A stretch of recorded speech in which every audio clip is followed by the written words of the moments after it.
While it may be December 31st, do you see Murph?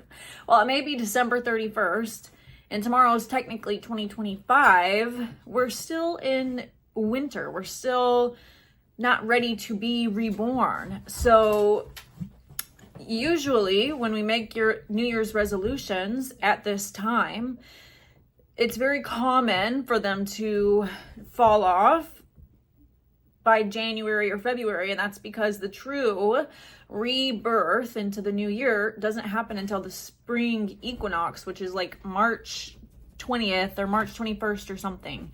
And that is when the true new year occurs.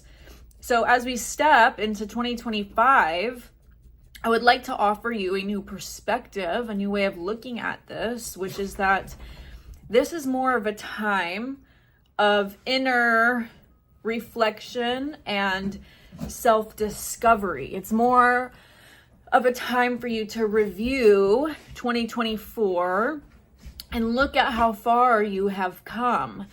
Sit in gratitude with yourself for all that you have accomplished this past year. I know, baby. Lay down, Murph. Come here. Lay down, baby. Lay down. It's more of a time for you to review and sit in gratitude with yourself for how far you've come, and to set intentions to plant seeds for the true new year, which is the spring equinox. Set intentions of what you would like to see flourish in the coming year. But New Year's resolutions, honestly, from my perspective, set you up for failure because it's still winter. We're still in an inner reflection state. We're still hibernating.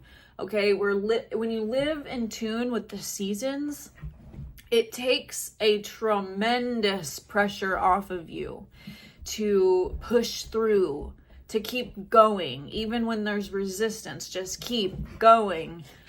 Okay, that's not how it should be. You shouldn't feel frustrated or unworthy or not good enough. Murph is doing a back dance. Murph, please stop, baby. Please stop. You should be walking yourself through this time with ease and grace and gratitude for how far you have come thus far. Something you can do today to step into this energy, step through this portal, would be to journal and write almost like a love letter to yourself.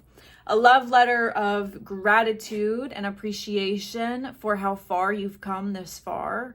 And then also, outside of the love letter is going to be a separate, you can make a list of everything that you want to leave behind, whether it's habits,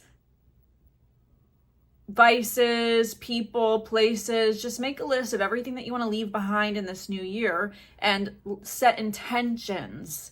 Plant the seeds for the springtime.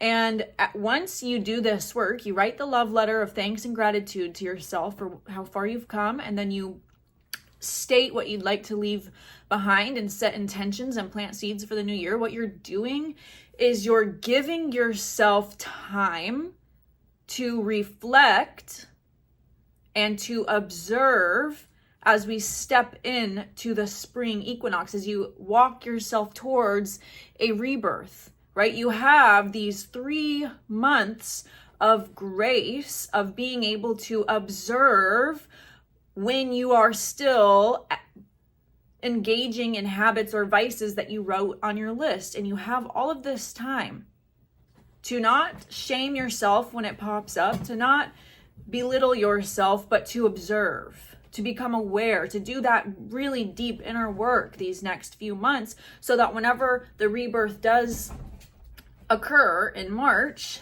you have just spent these past 3 months releasing, which all you must do to release a habit or to release a belief system is to bring awareness to it over and over and over again throughout your day. All you truly must do is practice awareness, which is being able to move through your day while simultaneously becoming the observer of what's going on, so that you can become aware of where you are still engaging in these habits or acting and speaking through your ego rather than as your higher self. And you have 3 months to observe become aware and release, so that when the spring does come, when it is time for a rebirth, you've planted the seeds of releasing these things and you're ready to step in to this newest version of yourself.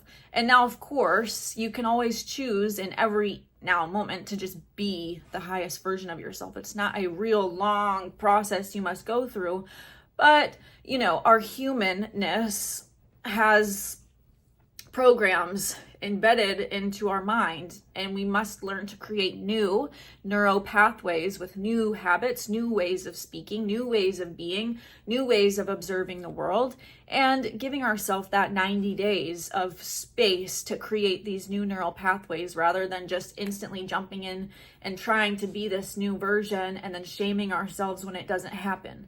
Because in this human vessel, failure is inevitable.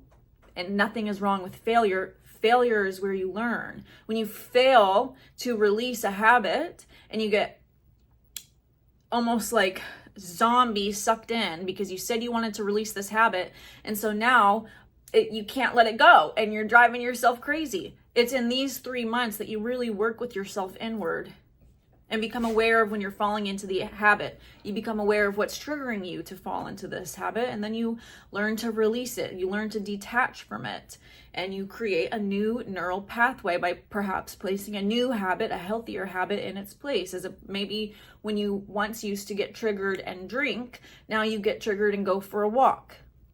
And so being able to give yourself this grace and space and time before the true rebirth in the spring equinox, okay? So don't fall for this trap of feeling like you need to become a better person in January, become a better version of yourself by January, otherwise you're a failure. That's not true. That's just not true.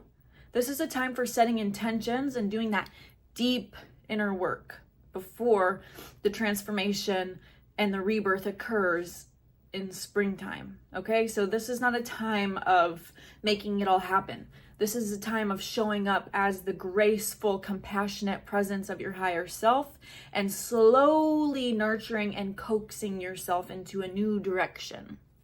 So I hope this video was helpful, and I will talk to you guys later.